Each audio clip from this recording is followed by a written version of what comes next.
Muy buenos días. Es un placer para mí estar con ustedes en este curso de respuesta en clima y ambiente para la salud en las Américas y para hacer la presentación de un estudio de caso de la resiliencia climática en una ciudad latinoamericana, Durán, Ecuador, en la que hemos trabajado por varios años. Mi nombre es Mercy Borbor Córdoba, soy profesora e investigadora de la Escuela Superior Politécnica del Litoral en Guayaquil, Ecuador.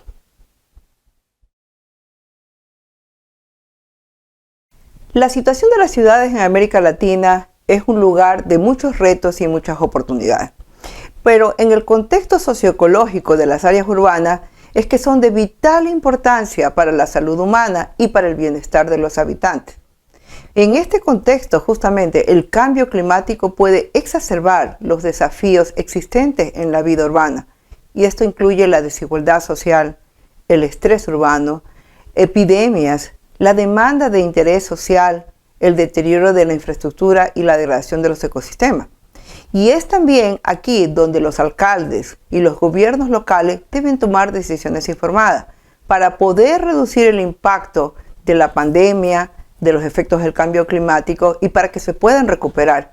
¿Por qué? Porque ellos tienen las competencias en el uso del territorio, en la gestión de riesgo, de desastre, en la provisión de servicios básicos, en los subsistemas de salud y en la provisión de alimentos y atención a grupos vulnerables. Todo esto tiene relación directa con el efecto y el impacto en la salud pública. Les voy a contar cómo fue el proceso que se dio para la colaboración entre el centro para el cual yo trabajo, que es el Centro Internacional del Pacífico para la Reducción de Riesgos de Desastre, con un municipio local de la ciudad de Durán, y para generar este proyecto que le llamamos ResClima. Y esto empezó en 2016, cuando nosotros estábamos dando un taller de sistemas de información geográfico a diferentes municipios, trabajando con mapas de ellos y para obtener la vulnerabilidad y entender un poco más el contexto de cada ciudad. Fue ahí cuando hubo un acercamiento entre el grupo del municipio de riesgos de Durán y nuestro centro, y empezamos a trabajar en conjunto para formular el problema. Empezamos a desarrollar un proceso metodológico en función de las prioridades que ellos tenían y de las habilidades y del conocimiento de nuestra experticia. Y así fue que trabajando entre 2016 y 2017, finalmente encontramos y desarrollamos la propuesta de resiliencia climática para la ciudad. Pero nos tomó todavía casi un año para completar lo que correspondió a una firma de un convenio de trabajo interinstitucional, ¿no?, entre el municipio y la universidad, que se firmó justamente en el 2018. En este convenio teníamos nosotros también roles específicos, contrapartes específicas, pero también aportes financieros de cada uno de ellos. Y así inició el proyecto ResClima de Durán en el 2018. Posterior a eso, hemos tenido la oportunidad de trabajar en muchos otros proyectos, como por ejemplo el de Sistema de Alertas Tempranas para Inundaciones, que está desde el 2019 hasta el 2021, y el de insumo de Sistema de Alertas Tempranas para la COVID-19, porque justamente empezó la pandemia y ahora en este momento estamos trabajando con un sistema de alerta temprana para implementación en el año que corre hasta el 2024. La ciudad de Durán es una ciudad vulnerable al clima, como muchas otras ciudades en América Latina. Tiene 300.000 habitantes y está situado en el Golfo de Guayaquil, que es el golfo más grande del Pacífico Sur, y que tiene muchos elementos que tienen otras ciudades. Está sujeto a inundaciones y está cubierta por canales por toda la ciudad. Tiene zonas muy bajas, zonas de manglares que fueron degradadas y tiene muchos asentamientos informales donde la mayor parte de la población, o una gran parte de la población, sufre de falta de infraestructura, tiene bajos niveles de ecuación, hay niveles de pobreza y de inequidad y las viviendas realmente son precarias. En estas condiciones, las precipitaciones producen inundaciones y eventos extremos como el Niño pueden producir inundaciones que afectan directa e indirectamente la salud a través de las enfermedades vectoriales, infecciosas, respiratorias y otras que también están asociadas al calor. Pero, ¿cómo entonces empezamos a hacer esta investigación transdisciplinaria, ¿no?, en esta ciudad? Básicamente vamos nosotros a enfocarnos en 3 aspectos importantes. El primero es que vamos a interactuar con los actores. Y para eso vamos a ir generando un proceso iterativo y un proceso de coproducción, es decir, trabajar juntos para definir productos finales que son realmente desarrollados por los varios actores que intervienen. El otro es trabajar con una ciencia usable, una ciencia útil, una ciencia que va a resolver un problema específico del usuario final, en este caso el gobierno local, el municipio o el grupo al cual estamos trabajando, y para este efecto vamos a tener que utilizar diferentes disciplinas. Por lo tanto, interviene la interdisciplinaridad. Vamos a hacer la primera pregunta para ustedes. ¿Qué factores ustedes creen que son relevantes para un acercamiento entre investigadores y en este caso gobiernos locales o grupos locales? 1, confianza. 2, intereses comunes y beneficios. 3, arreglos institucionales. 4, liderazgo y proactividad, la presencia de un champion. 5, un marco normativo y de política. Escojan 3 los que ustedes creen que son los más relevantes. Entonces ahora les voy a preguntar cuál fue el enfoque de este marco metodológico del proyecto ResClima, ¿no?, Resiliencia Climática para Durán, que nosotros usamos, ¿no? Tenía diferentes métodos para interoperar diferentes datos. Y aquí en ese diagrama que ustedes ven van a ver que en la primera caja 1000 dice multiamenazas, donde analizábamos 3 tipos de amenazas: las inundaciones, las islas urbanas de calor y los deslizamientos. En el componente 2, que está en el otro lado de la pantalla, ustedes van a ver lo que es análisis de riesgo y vulnerabilidad, porque nos interesaba determinar dónde la ciudad y sus habitantes eran más vulnerables y cuál era su riesgo a estas amenazas que decimos. 3000 era luego viene el componente que se corresponde a cómo definimos las estrategias para la resiliencia, pero esto tenía que ser en un proceso participativo, en un diálogo con los actores, y lo que teníamos en el componente 4000 es la Data City, que es básicamente una plataforma tecnológica que nos permitía poner los mapas y la información y datos y los análisis de cada uno de los componentes para poder visualizar un poco y poder interoperar nuestros datos. Con todos estos elementos y en este proceso participativo, nosotros lo que entendíamos al final es que podíamos encontrar algunas estrategias. Y aquí está un poco lo que encontramos al final: temas de planificación urbana y adaptación, información y conocimiento, y también temas de gobernanza y de construcción social. Entonces, nosotros utilizamos un enfoque holístico para el riesgo climático que se basa en estos 2 componentes, el de la amenaza, en este caso climático, y el de la vulnerabilidad. Los 2 juntos y su interacción me produce el riesgo climático, pero la vulnerabilidad está formada de 3 componentes. 1, la exposición a esa amenaza climática. 2, la sensibilidad del sistema humano o de la ciudad. Y 3, la capacidad adaptativa que tenía el sistema con respecto a responder a esas amenazas climáticas. Ahí vemos algunos ejemplos de la exposición está asociada con el clima, la sensibilidad con las personas y el sistema urbano, y la capacidad adaptativa con la capacidad de respuesta. Pero lo vamos a ver un poco mejor en el siguiente slide.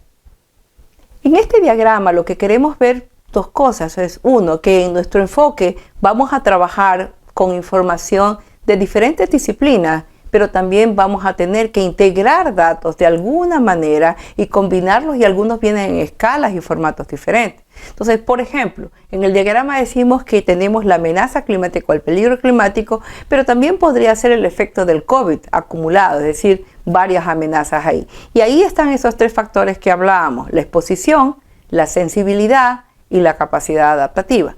Donde la exposición, por ejemplo, que es factores climáticos, tenemos los números de días que hay mucha mucho calor o mucha precipitación, la frecuencia de los eventos extremos que producen las inundaciones. En la sensibilidad tenemos la demografía, si son niños, si son personas adultas, ancianos, ¿no? También la precondición, ¿no? Si tienen algún problema de inmunidad, algún problema de discapacidad. Entonces eso también es una sensibilidad de la población o de los individuos, y de los servicios que tiene la ciudad, como el servicio de alcantarillado, agua potable, de la basura, los tipos de vivienda que tiene. Y la capacidad adaptativa está más relacionada con los temas de educación, organización y acceso a la información y a la tecnología. Todo eso hace un factor de vulnerabilidad. Y esa vulnerabilidad puede ser individual, no puede ser de la comunidad, puede ser institucional, pero que conjuntamente con la amenaza climática o ese peligro que ya lo estamos estudiando de otra manera, nos conforma el riesgo climático. Y ese riesgo climático va a producir impactos en la salud, impactos en la economía e impacto en las condiciones sociales. El objetivo nuestro era determinar justamente cuáles son esos factores determinantes de esa vulnerabilidad y ese riesgo climático de nuestra ciudad. Bien, y en esta lámina lo que vemos es justamente algunos elementos específicos de esa disposición, de esa sensibilidad y de esa capacidad adaptativa, donde van a ver ustedes que se tratan de diferentes disciplinas: meteorología, geomorfología, topografía, diferentes eventos climáticos, mientras que sensibilidad estamos hablando con factores sociales, con factores demográficos, con una estructura de la población que generalmente lo vamos a ver por censo, mientras que la capacidad adaptativa es una información que a veces se obtiene directamente de las fuentes, como en este caso el gobierno local, o a veces, si hay un poco más de esfuerzo, lo vamos a hacer directamente con la comunidad. En nuestro caso lo hicimos mayormente con el gobierno local y en algunos puntos específicos con información que obtuvimos de la comunidad. Lo que nosotros vimos básicamente era que encontramos que las zonas de mayor vulnerabilidad que ustedes ven ahí en rojo en el diagrama A, básicamente están totalmente correlacionados con las zonas de asentamientos informales. Pero también encontramos que justamente esa zona es donde están las poblaciones menores de 14 años, como lo vemos en la figura B, y básicamente lo que estamos viendo ahí es que los niños están justamente expuestos a problemas de gran vulnerabilidad climática y por lo tanto van a estar afectados con las enfermedades vectoriales, las diarreicas, las respiratorias, y es un esfuerzo que tenemos que hacer para mapear exactamente dónde se encuentra, para generar programas de salud pública diseñados específicamente para esa población. Y estos son algunos de los mapas que nosotros obtuvimos, que son estos mapas de riesgo de inundaciones, ¿no? Donde están las zonas rojas, son las zonas de mayor riesgo de inundación, las azules son las que tienen muy bajo, y los puntitos y esas marcas corresponden a diferentes tipos de comercios, en este caso, en el caso de inundaciones, pero también lo hicimos para las islas de calor, que eran las zonas donde había mayores temperaturas comparadas con las zonas urbanas, y ahí lo que comparamos es esas zonas de alta temperatura en la ciudad con la ubicación de las escuelas, para saber cómo estas escuelas, unas públicas y otras no, están expuestas y qué podría pasar en momentos en que se pueda hacer una alerta de un evento de calor extremo. Aquí como ejemplo podemos ver un mapa de riesgo para islas de calor urbano, donde lo que hemos utilizado son sensores remotos. Entonces los sensores remotos nos permiten ver justamente una información de alta resolución para saber qué pasa, dónde están las mayores temperaturas. Pero verificamos eso tanto utilizando imágenes satelitales como también imágenes como recorriendo el territorio. Y lo que nos dimos cuenta es que la zona que todavía no tienen grande degradación del uso del suelo, donde todavía tenemos zonas verdes o remanentes de vegetación, tienen temperaturas más bajas que aquellas zonas que son altamente consolidadas y con muchas edificaciones. Entonces todo esto hay que entenderlo para poder diseñar la planificación urbana y las políticas que sean adecuadas para una mejor planificación de la ciudad y de los diseños de las áreas verdes, por ejemplo, para poder mejorar el bienestar de la población. En esta lámina lo que hemos tratado de representar es una agregación de diferente información. Hemos utilizado sistemas de informaciones espaciales con imágenes raster que llegamos a una unidad espacial de escala de census tract, de escala censal, para poner información demográfica, de precipitaciones, de temperaturas, pero también epidemiológica. De tal manera que haciendo algún tipo de análisis estadístico podemos determinar si hay alguna relación entre algunas enfermedades infecciosas o respiratorias con alguna ubicación espacial de la ciudad, ¿no? Y también hemos hecho series de tiempo para que nos permita ver justamente cómo hay esa variabilidad de las enfermedades, como por ejemplo el Zika y el chikungunya, que aumenta justamente en la estacionalidad del calor. ¿Qué es lo que hemos encontrado? Que los casos de dengue están relacionados con temperaturas mínimas, ¿no? Cuando estas aumentan, sabemos también aumenta casos de dengue, que el Zika está relacionado con la variación de la precipitación y también con la temperatura mínima, y que las enfermedades vectoriales, las cardiovasculares y las respiratorias aumentan en años extremos, ¿no? Como por ejemplo pasó en el Niño 2010 y en el 2015. Toda esta relevancia de factores nos ayuda a identificar sistemas de inequidad, vulnerabilidad social o biofísica, para luego emprender el poder diseñar programas de salud o de promoción de la salud. Ahora, en la ciencia transdisciplinar estamos trabajando básicamente dos grupos: el grupo de ciencia y el grupo de actores, y luego tenemos que trabajar entre los dos grupos. Entonces, los procesos metodológicos son diferentes, las estrategias para poder relacionarnos son diferentes, y nosotros lo que hemos utilizado diferentes enfoques. Por ejemplo, para trabajar un poco en definir cuáles eran las estrategias con la comunidad y con los actores del gobierno local, se utilizó el pensamiento de diseño, el design thinking, para poder identificar el problema, los factores de la vulnerabilidad y las prioridades que cada uno de los actores percibía. En ese proceso de coproducción con diferentes actores también tuvimos la oportunidad de validar los mapas. Y es interesante ver que mucha de la comunidad no entendía bien el tema de los mapas, entonces había que explicar y trabajar un poco más para poder identificar y más bien hacer como mapas específicos por ellos mismos que podían darnos un poco más de información. Entre los resultados curiosos que nosotros obtuvimos es que mientras los funcionarios y los investigadores de diferentes disciplinas a veces preferiríamos las soluciones técnicas, la prioridad de la comunidad fue más bien enfocado hacia el empoderamiento, la organización social y hacia la salud de su comunidad. Pero bien, habiéndoles contado un poco lo que nosotros vivimos en ese proceso del proyecto Resclima, voy a tratar de poner en este diagrama, ¿no?, cuál fue el proceso de coproducción que trabajamos acá. Y creo que estos procesos abarcaban estos tres elementos que ponemos ahí arriba. El primero es la gestión del conocimiento aplicable, que va enfocado a una solución específica. En este caso, encontrar cuáles son los sitios de más inundación, cuáles son los sitios donde las personas son más vulnerables a la temperatura, ¿no? Para lo cual teníamos que utilizar diferentes disciplinas.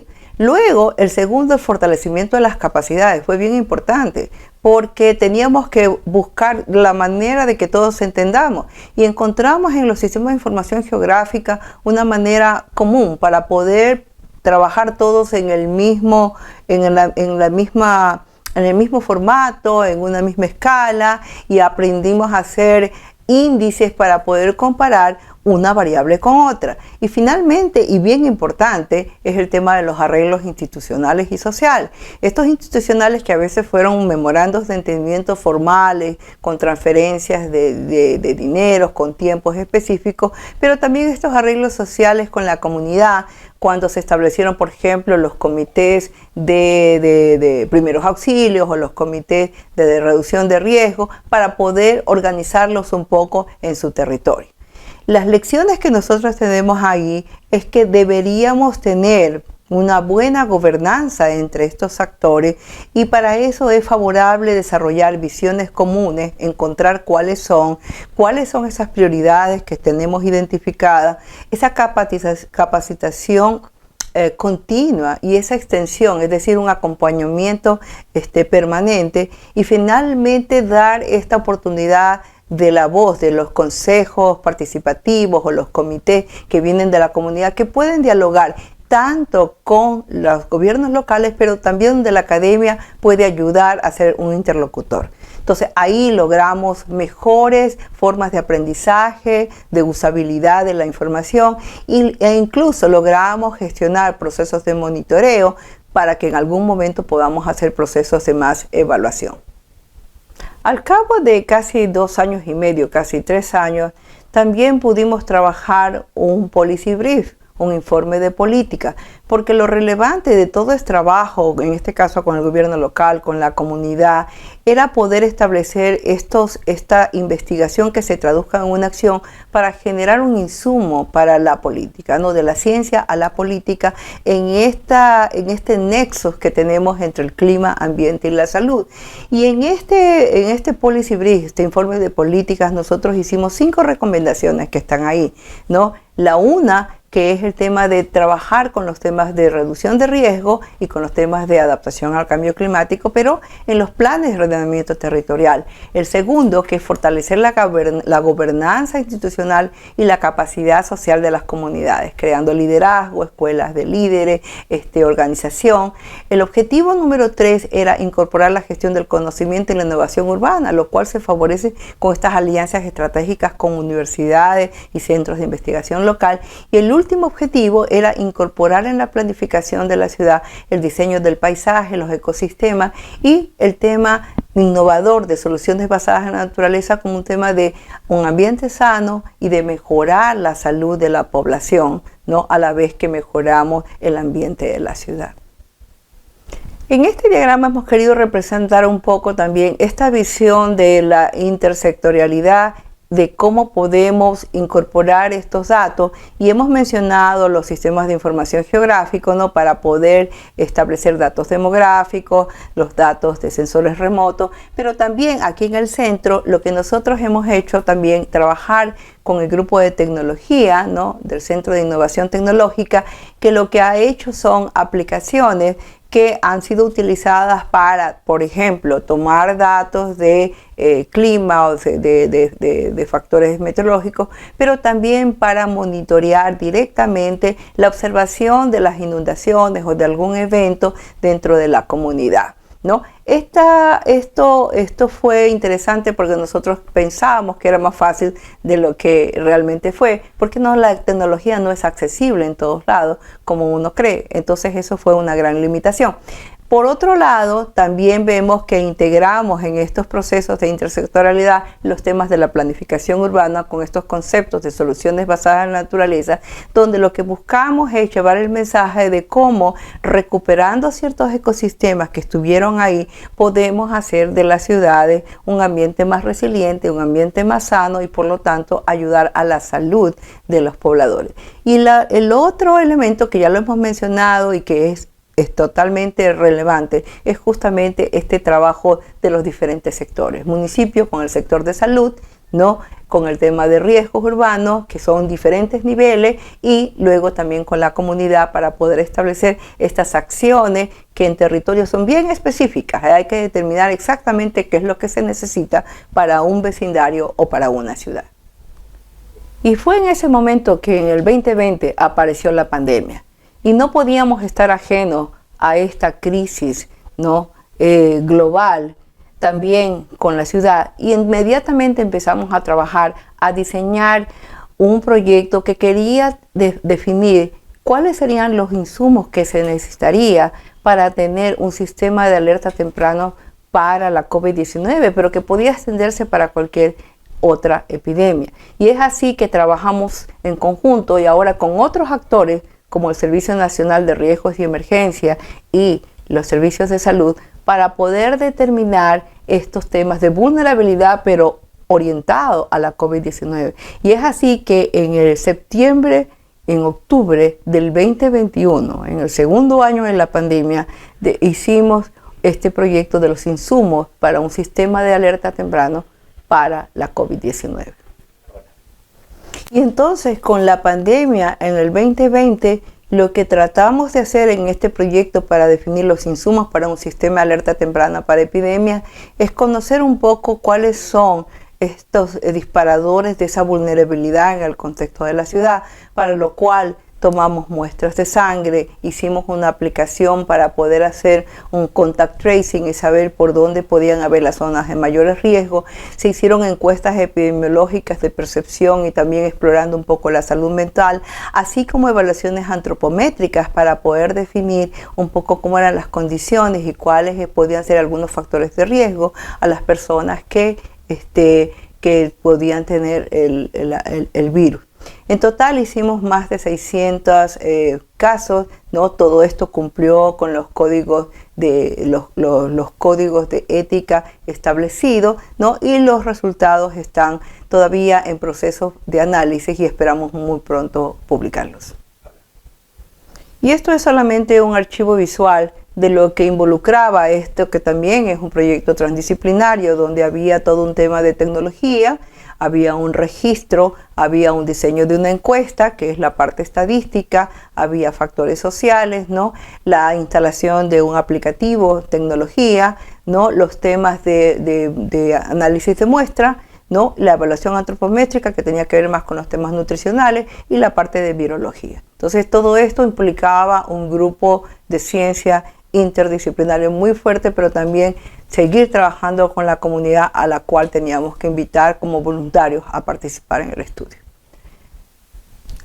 Como conclusión y como mensaje final, es algunas de las buenas prácticas que podemos compartir en esta transdisciplinaridad en la que hemos trabajado. Podría poner estos 4 puntos. El primero es los arreglos institucionales. Para nosotros ha sido bien importante establecer algún tipo de arreglo institucional, formal o social, ¿no? Donde hay estos convenios marcos en el mediano plazo y hay convenios específicos de corto plazo, donde se asigna fondo y establece claramente qué es lo que vamos a hacer y cómo lo vamos a hacer. Esto pues con el gobierno local nos da mucha claridad, pero además nos ha ido ayudando a desarrollar una dinámica de camaradería, de intercambio, de reuniones periódicas, por lo tanto va creciendo, ¿no? El trabajo y la confianza. El segundo es el trabajo e interacción de las redes de conocimiento interdisciplinario. Básicamente somos diferentes grupos de ciencia, ¿no? Entonces también aquí los diferentes grupos de innovación, aquellos que trabajan con diferentes disciplinas, ¿no?